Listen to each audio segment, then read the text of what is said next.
Ik geef hier een viool. Wat gebeurt er met je? Ja, dat raakt mij. En dan er zijn eigenlijk 2 dingen. Dan wil ik daar heel graag iets mee doen voor mezelf. Maar ik wil het ook graag aan andere mensen laten horen. Wat ik daarmee kan oproepen. Ik geef je nu niet een viool, maar ik geef je nu een wiskundeformule. Mm-hmm. Wat gebeurt er nu met je? Nou ja, daar word ik ook heel blij van. Ja, maar dan wordt het dus wel iets stiller. Niet zozeer dat er minder enthousiasme is, maar dat geeft meer rust. Eerst om te zien waar gaat dit over? Wat doet die wiskunde? Wat heeft die allemaal voor een betekenis? En vervolgens heb ik dan wel weer van, dit wil ik dan graag uitleggen aan mensen. Of de schoonheid ervan in te laten zien, want dat heb je met wiskunde.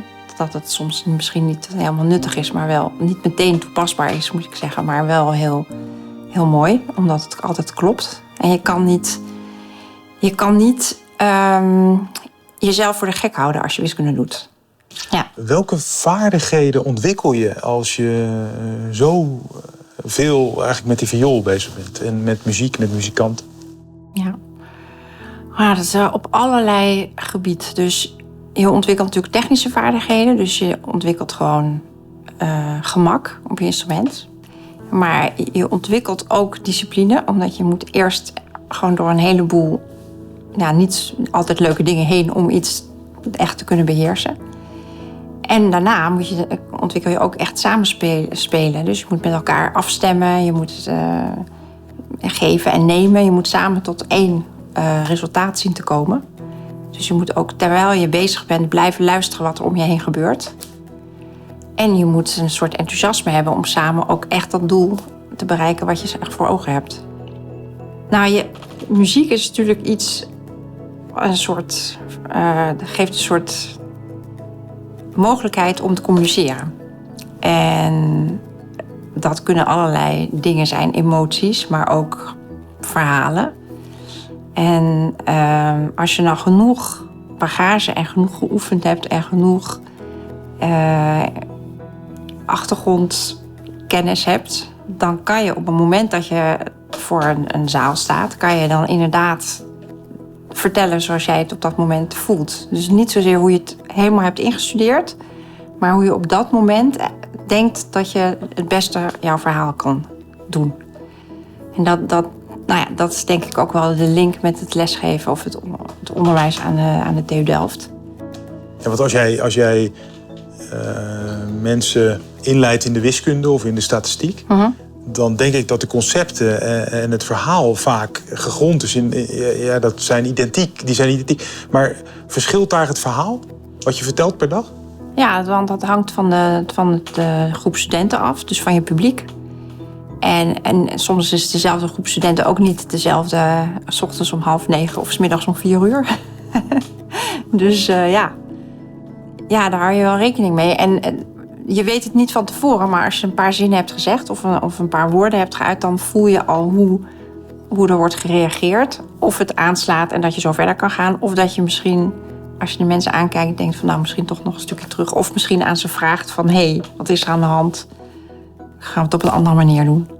Hoop op tegenslag, want dan leer je jezelf pas echt kennen.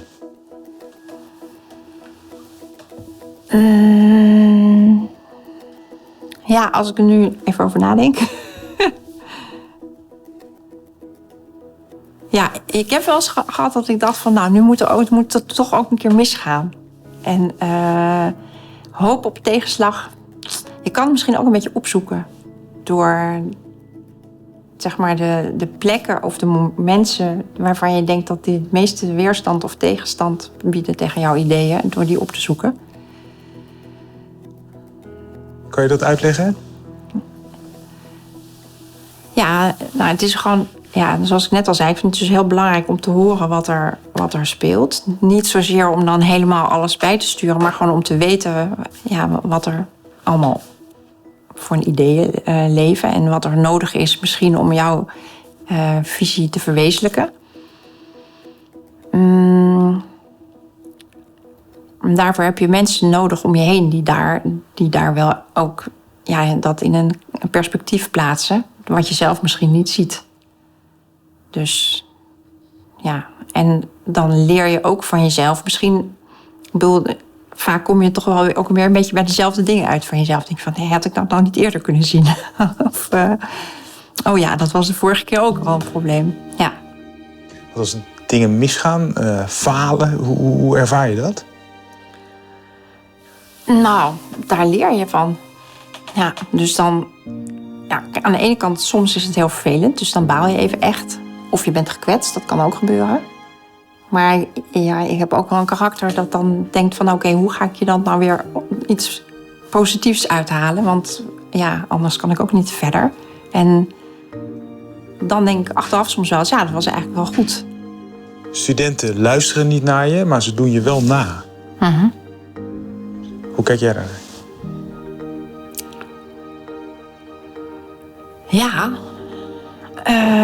ik denk dat dat wel waar is. In de zin... Nou ja, wat we net over hadden, dus het fouten maken. Dat je dus als docent ook, als je een foutje maakt... dat gewoon toegeeft en zegt van... oh ja, het kan gebeuren, maar ik bedoel eigenlijk dit. Dus niet het wegpoetsen. Als je een fout maakt wat je niet zelf ziet... maar bijvoorbeeld door een student wordt aangegeven... dan is dat juist het moment om tot een gesprek te komen. En het enthousiasme wat je uitstraalt over je vak... is denk ik ook heel belangrijk. Dat je af en toe kan vertellen over wat je aan het doen bent... hoewel dat misschien veel te moeilijk is nog voor de studenten... maar dat ze wel zien van, dat wil ik eigenlijk ook, zoiets. Of iets dergelijks. Dus de voorbeeldrol is wel heel belangrijk. Maar ik hoop toch ook dat ze een beetje naar me luisteren. Hoi, ik ben Anoushka Cobo. Ik ben Academic Director van de Teaching Academy. De community van iedereen aan de TU Delft die zich met onderwijs bezighoudt. En ik ben verbonden als universitair hoofddocent statistiek bij de vakgroep Technische Wiskunde. En ik ben ook directeur interfacultair onderwijs. En daarmee ben ik verantwoordelijk voor alle wiskundevakken die wij geven aan niet-wiskundestudenten van de TU. Dat zijn bijna alle studenten dus.